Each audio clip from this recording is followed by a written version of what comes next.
मेरा सबसे पहला सवाल आपसे ये है कि जिस तरीके से प्रधानमंत्री मोदी कह रहे हैं कि इस पूरे मामले की गहनता से जांच होने दीजिए, जब जांच होगी तब सामने आएगा कि आखिर क्यों हुआ ये।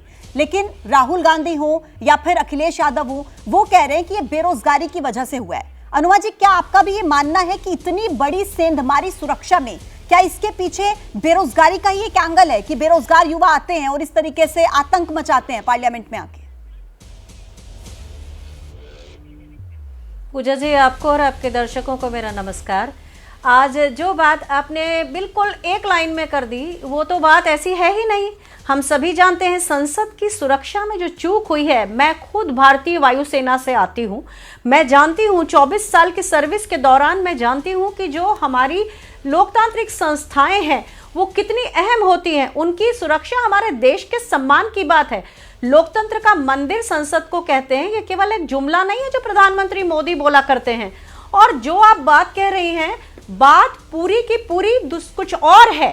सारा मुद्दा संसद के ऊपर सेंधमारी करके आए युवाओं का है। पर मैं आपसे एक सवाल यहां पूछना चाहती हूं और बड़े ध्यान से सुनिएगा। कारगिल भारतीय जनता पार्टी के समय में होता है, उरी भारतीय जनता पार्टी के समय में होता है, पठानकोट उनके समय में होता है, सांबा होता है, नगरोटा होता है और श्रीनगर एयरबेस पे ड्रोन का हमला उनके समय में होता है। मेरे पास एक पूरी लिस्ट है भारतीय जनता पार्टी के समय में लोकतांत्रिक संस्थाओं के ऊपर जिस तरह के हमले होते हैं।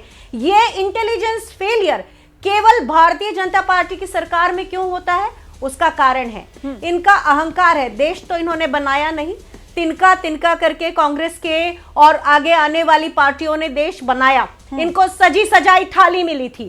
केवल चुनाव लड़ना, केवल चुनाव के पहले सरकारी मशीनरी का इस्तेमाल करके चुनावी सभाओं में उलझुल बोलना, संसद में बयान नहीं देना। जो बात आप कह रही हैं, मैं आपके इन तमाम प्रतिक्रियाओं को, सवालों को लेकर जाऊंगी, सिद्धार्थ जी से सवाल पूछूंगी मैं, अनुमा जी। लेकिन मैं तो यही कह रही हूं ना कि ये बहुत गंभीर मामला है, इस पर बात होनी चाहिए। लेकिन क्या आपको नहीं लग रहा कि बेरोजगारी, महंगाई की तरफ इस मुद्दे को डाइवर्ट किया जा रहा है? ये मुद्दा उठाया जाना चाहिए, आपका पूरा हक है।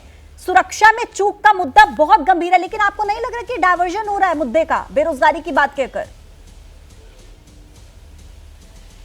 पूजा जी, एक बात बताइए, ये सब आप ही समाचार खबरों चैनल ने बताया कि उन युवाओं ने खुद कहा कि बेरोजगारी मुद्दा है। विपक्ष अपने आप नहीं कह रहा, आप तो अच्छी तरह जानती हैं। इसको अलग तरीके का एक मुलम्मा चढ़ाने की कोई जरूरत नहीं है। जो पूछताछ के दौरान पुलिस में उन युवाओं ने कहा, उसकी बात हो रही है। और भारतीय जनता पार्टी के केंद्रीय मंत्री, यानी अनुमा जी, आपने तो जो उन्होंने बयान दिया उनकी बात मान ली। इसका मतलब आपके हिसाब से तो जांच ही नहीं होनी चाहिए कि क्यों हुआ। आप तो क्लियर हैं कि ये तो बेरोजगारी की वजह से हुआ। मैं लौट रही हूँ आपके पास, मैं आ रही हूँ अनुमा जी, आपके पास आ रही हूँ। सिद्धार्थ जी, आपसे एक रिएक्शन चाहूंगी। कांग्रेस कह रही है, विपक्ष कह रहा है कि ये बेरोजगारी की वजह से हुआ है, और जो वो युवा बाहर थे उन्होंने खुद ये स्टेटमेंट दिया है कि हम बेरोजगार हैं और इसी वजह से हम परेशान हैं, इसलिए ये हुआ है। गलत है। क्या आपको लगता है कि बेरोजगारी मुद्दा है? देखिए पूजा जी, सबसे पहले तो जितना ये गंभीर विषय है और जितना संवेदनशील विषय है, ऐसे ही हम सब पैनल के लोगों को, देश के नेताओं को इस पर रिएक्ट करना चाहिए। ना इसमें बचकाने बयान आने चाहिए, ना ही हमें कोई गैर जिम्मेदाराना पूर्वक कुछ इसमें बात कही जानी चाहिए। देश के लोकतंत्र के मंदिर पर सेंधमारी हुई, अगर सुरक्षा में चूक हुई तो क्यों नहीं हो सकता कि पॉलिटिकल पार्टियां उसको सीरियसनेस से लें, या कोई मौका नहीं छोड़ा जा सकता अपनी राजनीति चमकाने के लिए, या हर मौके पे कहीं ना कहीं अपनी पॉलिटिकल रोटियां सेकने के लिए किसी ना किसी नेता को वो आगे आना पड़ता है। या राहुल जी के बचकाने की हरकत के कारण अब पूरी कांग्रेस पार्टी भी उनके पीछे लग जाती है, सो ब्यूटीफुल, सो लवली करने लग जाती है। जो बोल दिया राहुल जी ने वही सबसे अच्छा है, हमें भी बोलना पड़ेगा बेरोजगारी मुद्दा है। ऐसा नहीं है पूजा जी, ये बात आप जानती हैं। अभी अनुमा जी बहुत अटैक्स को गिना रही थी, देश में ये अटैक हुआ, क्या अटैक कार्यकाल से गिनाए जाएंगे? और अगर गिनाना है तो ये कालखंड वो चल रहा है जब सबसे ज्यादा देश सुरक्षित है। हम तो देखा करते थे, हर जगह अनाउंसमेंट होती थी, हर मार्केट में, कि कोई भी लावारिस बैग दिखे तो बचकर रहना, पुलिस को इन्फॉर्म करना। सिद्धार्थ जी, आप कह रहे हैं देश सुरक्षित है, यहाँ तो लोकतंत्र का मंदिर तक सुरक्षित नहीं है।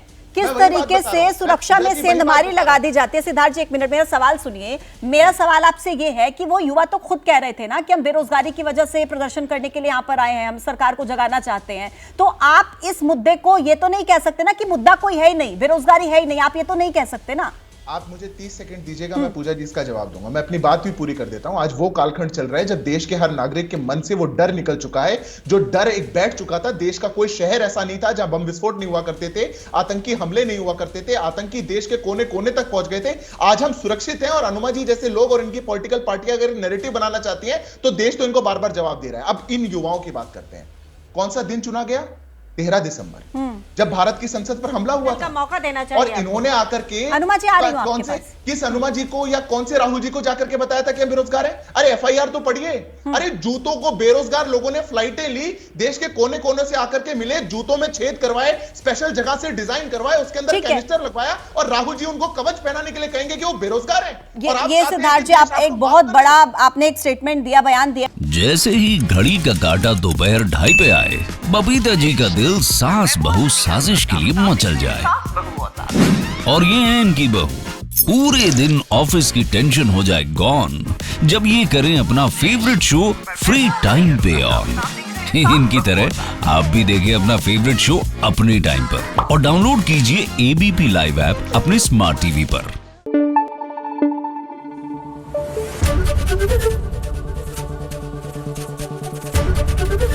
एबीपी न्यूज आपको रखे आगे।